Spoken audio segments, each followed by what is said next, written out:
اینک عبور موشک کروز پاوه را مشاهده می‌فرمایید. نوع موشک بوستر سوخت جامد و موتور توربوجت، برد عملیاتی 1650 کیلومتر.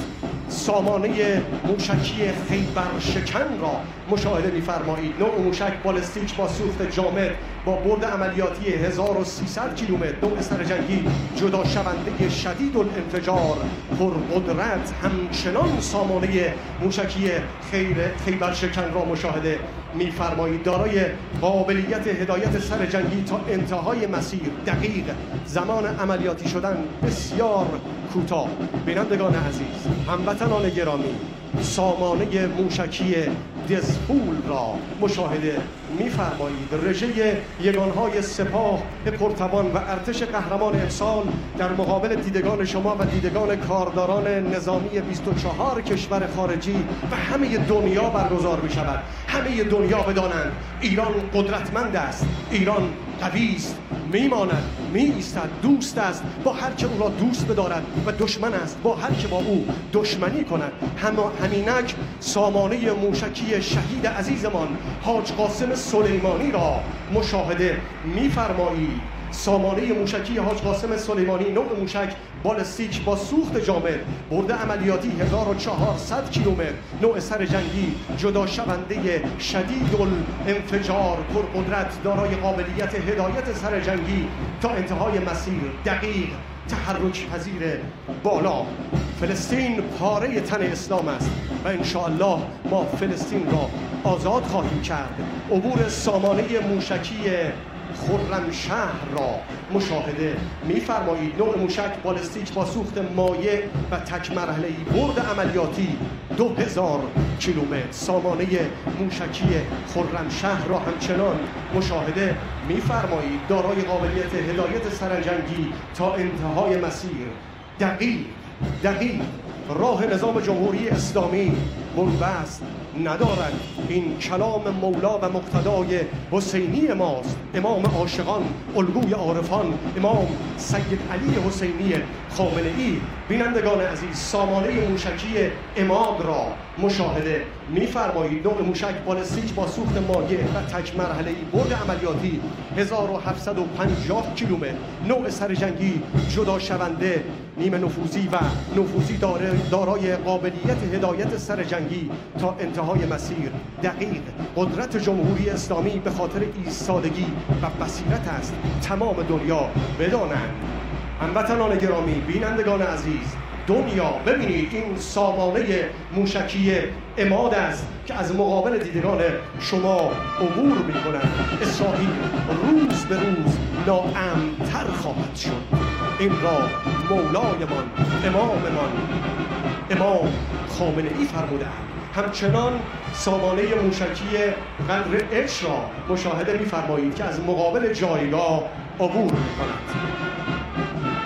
نوع موشک بالستیک با سوخت مایع و تک مرحله‌ای، برد عملیاتی 1600 کیلومتر. نوع سرجنگی جدا شونده شدید الانفجار، ضد تأسیسات، دارای قابلیت پرتاب از انواع سکوهای ثابت و متحرک. باید حضور فساد برانگیز آمریکا در این منطقه تمام بشود. بینندگان عزیز، سامانه موشکی سجیل را مشاهده می‌فرمایید. نوع موشک بالستیک با سوخت جامد مرکب به صورت دو مرحله‌ای، برد عملیاتی 2000 کیلومتر. نوع سرجنگی جدا شونده شدید الانفجار، دارای قابلیت شلیک در شرایط مختلف محیطی و آب و هوایی. هموطنان گرامی، بینندگان عزیز و ارجمند، رژه دلاورمردان ارتش، شیرمردان سپاه، کیان 800 پلاس، کشنده فوق سنگین تاکتیکی با قابلیت فرمانپذیری در 2 محور، حامل توپ 203 میلیمتری خودکشیشی اوورهال شده، کشنده فوق سنگین کیان 700، قابلیت حمل 2 دستگاه تانک به صورت همزمان، طراحی و تولید در مرکز تولید، بهینه‌سازی و نوسازی شهید زرقرن نیروی زمینی ارتش جمهوری اسلامی ایران. کشنده ملی فوق سنگین کیان، خودروی ملی طراحی شده فوق سنگین با قابلیت حمل 100 تن بار زرهی. طراحی و تولید در مرکز تولید، بهینه‌سازی و نوسازی شهید زرهرن نیروی زمینی ارتش قهرمان، کشنده ملی سنگین کیان، خودروی کشنده ملی و سنگین با قابلیت حمل 60 تن بار زرهی.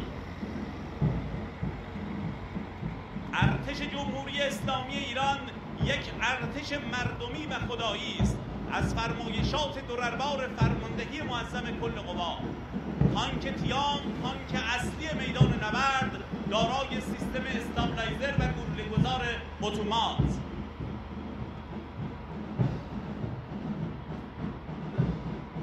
نفربر BTR مجهز به توپ 23 میلیمتری استابلایزر از سازمان تحقیقات و جهاد خودکفایی نیروی زمینی قهرمان.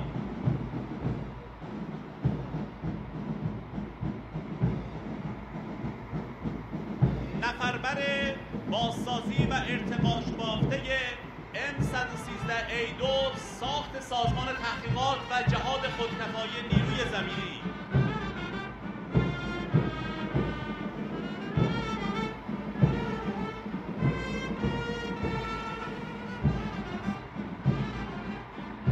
ارتش امروز یک ترقی و تعالی فوق‌العاده‌ای برخوردار است از فرمایشات مقام معظم رهبری. تانک شناسایی رزمی صیاد مجهز به موشک تاب، آمبولانس زرهی طراحی و ساخته شده توسط اداره بهداشت، امداد و درمان در صنایع نیروی زمینی قهرمان. گرامی می‌داریم یاد و خاطره شهدای مدافع سلامت نیروی زمینی قهرمان و کادر درمانی که با خدمت رسانی به بیش از 5000 بیمار کرونایی، سامانه موشک نقطه زن فتح 360، سامانه نقطه زن فجر 5، این سامانه ارتقا یافته سامانه GR 110 نقطه زن